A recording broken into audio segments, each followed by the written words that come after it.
me souviens pas d'avoir entendu son nom à côté de celui des dames de la cour. Son état de santé précaire l'empêche malheureusement d'être à Londres, et c'est la raison pour laquelle, comme je l'ai moi-même dit un jour à Lady Catherine, elle a privé la cour d'Angleterre de son plus beau fleuron. Cette idée a paru contenter madame, et vous imaginez bien qu'à chaque occasion, je suis heureux d'offrir ces petits compliments pleins de délicatesse auxquels les dames se montrent toujours sensibles. J'ai fait remarquer plus d'une fois à Lady Catherine que sa charmante fille semblait née pour être duchesse, que le plus haut rang ne lui donnerait pas tant de prestance qu'il ne s'en trouverait embelli grâce à elle. Voilà le genre de petites choses qui plaisent à madame, et le type d'attention que je me fais un devoir de lui témoigner. Vous avez bien raison, répliqua monsieur Bennet, et c'est pour vous une vraie chance que d'avoir ce talent de flatter avec délicatesse. Puis-je vous demander si ces plaisantes attentions ont été faites à la suite de l'inspiration du moment, ou si vous les avez préparées à l'avance? Elles naissent le plus souvent des circonstances, et bien que je m'amuse parfois à imaginer et à préparer ces petits compliments gracieux, adaptés aux occasions ordinaires, je m'efforce toujours de leur donner un air aussi spontané que possible. Les attentes de M. Bennet étaient comblées. Son cousin était aussi ridicule qu'il l'avait espéré. Il s'amusait énormément à l'écouter sans jamais rien perdre de son sérieux. Et, à l'exception de quelques coups d'œil jetés vers Elisabeth, sans éprouver le besoin de faire partager son plaisir à quelqu'un d'autre. À l'heure du thé, cependant, M. Bennet, qui en avait entendu assez, fut heureux de ramener son invité au salon, et une fois le thé terminé, de l'inviter à faire la lecture à cet homme. M. Collins y consentit volontiers, et on lui présenta un livre, mais en le regardant, comme tout indiquait qu'il venait d'une bibliothèque de près, il eut un mouvement de recul, et en priant qu'on l'excusât, assura qu'il ne lisait jamais de roman. Kitty le dévisagea, et Lydia laissa échapper une exclamation. On apporta d'autres livres, et après réflexion, il choisit Les Sermons de Fordyce. À peine avait-il ouvert le volume que Lydia se mit à bâiller, et il n'avait pas lu 3 pages de sa voix solennelle et monocorde qu'elle l'interrompit en disant « Savez-vous, maman, que mon oncle Phillips parle de renvoyer Richard, et que s'il le fait, le colonel Forster va l'embaucher? C'est ma tante qui me l'a dit samedi. Demain, j'irai à pied à Merrington pour en savoir plus et pour demander quand M. Denny sera de retour de la ville. » Lydia fut priée par ses 2 sœurs aînées de tenir sa langue, mais M. Collins, très offensé, mit son livre de côté et dit « J'ai souvent remarqué le peu de goût que les jeunes filles manifestent pour les ouvrages sérieux, mais s'ils sont écrits uniquement pour les édifier, je dois dire que j'en suis stupéfait, car rien, assurément, ne saurait leur être aussi profitable que l'instruction. Mais je ne veux pas importuner plus longtemps ma jeune cousine. » Puis, se tournant vers M. Bennet, il lui proposa de faire une partie de backgammon. M. Bennet accepta, observant qu'il agissait de manière très sage, en laissant les jeunes filles à leur passe-temps frivole.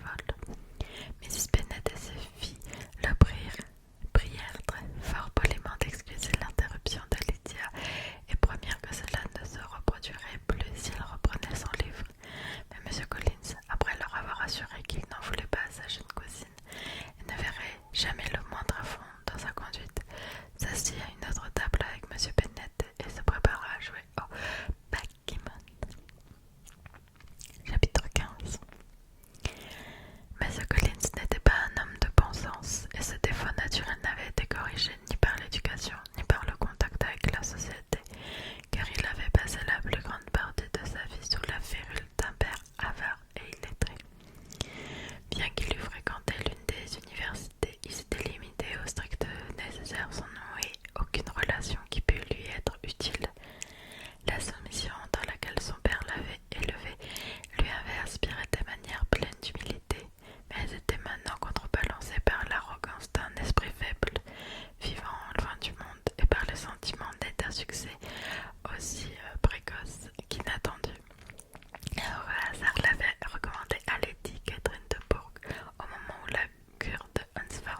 Un très joli bonnet ou une mousseline vraiment nouvelle dans une vitrine aurait pu les distraire.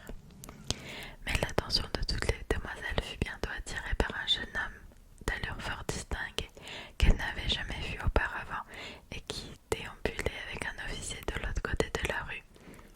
L'officier n'était autre que ce même M. Denis dont Lydia était venue à se demander s'il était rentré de Londres, et il les salua au passage. Toutes furent frappées par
Monsieur Collins renouvela ses excuses en quittant la pièce et on l'assura avec une inlassable courtoisie qu'elles étaient tout à fait inutiles.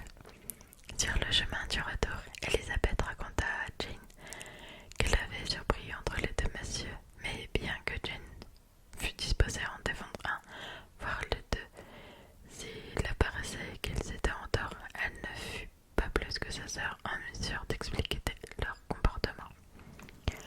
À son retour, M. Collins enchanta Miss Bennet en lui faisant l'éloge des manières et de la courtoisie de Mrs. Phillips.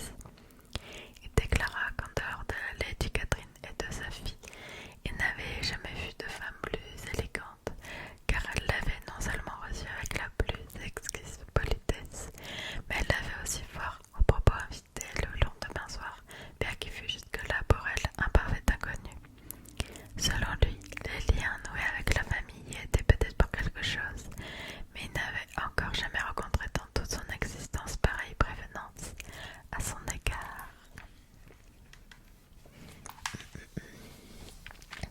On avance dans ce petit livre. J'aime beaucoup. Je vais essayer de mettre un petit coup de speed là prochainement et essayer de vous poster encore un peu plus la suite de l'histoire. Bon, tout simplement parce que j'ai envie d'avancer. Je pense que beaucoup aussi ont envie d'entendre la suite.